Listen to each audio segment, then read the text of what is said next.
So I can remember myself back in the days when I was struggling financially, all the different ways I was putting myself in debt, right? Using credit cards, I was using personal loans, doing cash advances on those credit cards, and then also doing balance transfers when I tapped out on one of my credit cards, right? I was finding so many creative ways just to move money around, and all it was doing was just put myself further in debt.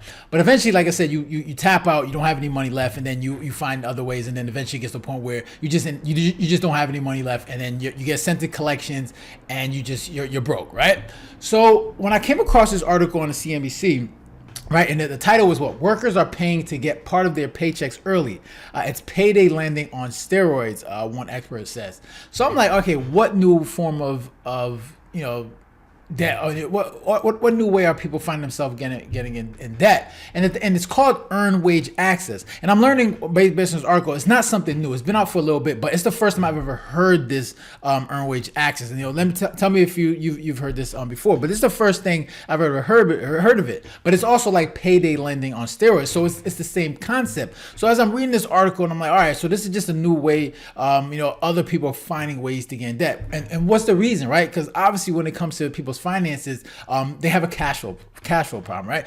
They're in debt, right? They're spending, they're probably tapped out on the credit cards. They're usually probably tapped out on the buy now, pay later option, and this is just another way for them to get access to money because they're just not managing their money properly. So it's just interesting that when I read this article and I see what people are going through and how it works. It's just another way for people to find ways to creatively mismanage their money. Right. So let's go into this article real quick and then just give a little breakdown, real understand like what's going on when it comes to this earned wage access program. So I'm gonna just go through the key points and then break down each key point. So let's go with the first one. It says so-called earned wage access programs allow workers to take a portion of their paychecks before payday, often for a fee. So obviously, if you're someone that gets paid bi-weekly and you're in this program, you're gonna get access to a certain portion amount of your money before payday, right? Depending on the amount, whether it's like $40 to $100, but you're gonna get charged a fee for that, right? And it's basically if an expense comes up, like if there's something like an emergency comes up, you don't have the money, you're like, oh man, we've all had that moment where like, damn, I get paid till Friday, but I had this emergency that's happening right now, and only if I can get access to money. This is something that's going to help that person, right? Because obviously that person has a cash flow problem, right? They don't have an emergency fund or whatever it is. They just don't have the money right now, and they have to wait till they're living paycheck to paycheck. So they need access to their money right now. So this gives them access to that money for a certain fee, right? So next it says, okay, they've grown rapidly. 9.5 billion in wages was accessed early during 2020, triple the 3.2 billion accessed in 2018, according to the latest data by Datos Insight. So like I said, this is not something new. This has been out since 2018, right? And this is the first, like I said, this is the first time I've heard this. So this is like and there's just so many different ways. Obviously, you got the credit cards, and then you got buy now, pay later option, and now you got this earned wage access. All just forms of way for people to get access to money because why? They're just not doing well when it comes to managing their money. They're stressed out. Obviously, you have inflation; things are more expensive. So when it comes to their cash flow, they have a cash flow problem. Okay. So next, it says, however, in some cases, high fees and frequent users can translate to an annual interest rate of more than 330%, according to experts, regulators, and consumer advocates. So you're going to pay a fee of up to 330%. That's ridiculous. Imagine getting that sort of return on an investment. Right. And like I said, if you're borrowing just $100 and then you're going to pay like what, $33 on that fee, you're like, all right, it's only $33. Like that's nothing. So it doesn't really hurt your pockets that much. But if you're thinking it from the other end, the person that's offering this, that's a 330%. I mean, well, obviously that'd be less than that. I mean, that'd be the $30 would be less than the 330%. But what I'm saying is like, even regardless of the amount, like imagine that kind of return. You're getting so much in return if you're the one servicing this loan, right, or whatever you call it, this earned wage access program. You're making so much money on this transaction. So, but you as a consumer, like, it's not that expensive. I could pay $30, whatever it is, and it doesn't hurt you that much. But like I said, interest rate of more than 30%. That's ridiculous. That's crazy. But people are doing it. And next it says, EWA programs are also known as daily pay, instant pay, accrued wage access, same day pay, and on-demand pay. So they have so many different variations of what to call this type of program, right? Like I said, it's the first time I've ever heard of it, but you've ever heard of instant pay, accrued wage access? Not really sure I've heard it, but it's like I said, it's like payday lending on steroids. And we all understand how payday lending works, man. You take your check, you get access to that money early. You got to pay outrageous fees, and obviously the people that tend to use this are people that are low income, right? And this is, I think, for a lot of people for this program, I think a lot of other people are going through this program are probably low income earners as well. So let's go to the article.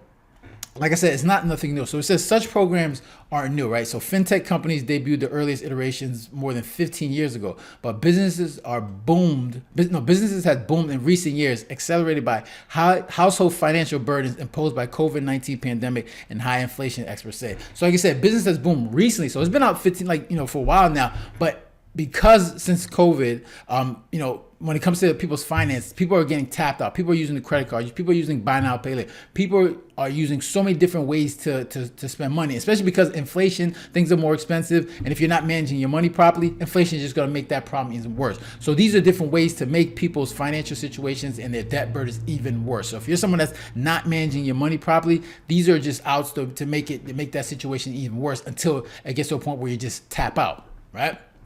So it says it's another version of payday loans. So big companies such as Dollar Tree, Kroger, Hilton, McDonald's, Target, Uber, and Walmart now also offer employees early access to paychecks. And you can see those companies, right? These are not, obviously people that are working there, probably not the high wage earners. So it's people of the, low income status that are getting access to this. And that's the same thing with payday loans. Like you'll see payday loans in the poorest communities. So you see who the people that they're targeting or the people that are using this program. So it says companies in the business-to-business market often tout themselves as a win-win for employers and for their employees who use the services. High worker demand for such programs make them a cost-effective way for businesses to retain and recruit employees, according to consultants and academics. Employees can cover any short-term expenses that might arise before payday, maybe an expected car repair or medical bill, perhaps for lower fees than they would incur using credit cards, bank overdrafts, or other ways to access quick cash. So you can see that people are using this. Obviously, they have unexpected costs, right? Medical bills, emergencies, and usually if you're managing your money properly, you have an emergency fund, right? That's what emergency fund. But for a lot of people, they use credit cards, right? They use these payday loans. They use buy now, pay later. These are the way they get access to the things they want, whether they're paying for an emergency or just buying things for the things they want. So it gets to a point where, like, you see how people mismanage money, and eventually gets to a point where you tap out. There's not gonna be any money available for you, and then you get to a point where you can't get access to these, and then access to these things, and then you're done, right? So it's interesting to see the amount of creative ways that these companies can create these money traps for people to put themselves further into debt, right? And if you're someone that's not financially literate, that's not managing the money properly, right, you're going to be the person that's going to get exploited by this, right? I know this personally when I was in debt, man. I found so many creative ways to put myself further in debt. It's like, okay, I need to move this money around, so I'll transfer the money here. So then this credit card is available, so then I use it again, and then I just put myself further in debt until you get to a point where, all right, you know what, this isn't working, and you got to find a way to educate yourself so you can make sure that you're not put in this situation. So, it's interesting to see this. So let me know what your thoughts on this, right? Like I said, this is the first time I've ever heard this. Like I said, they got so many different names for these things. So just let me know if you've heard this type of program before, right? And if you've used it, okay? So I'll be interested to hear. So make sure to leave a comment down below, hit the like button and share. And if you haven't done so already, make sure to subscribe. So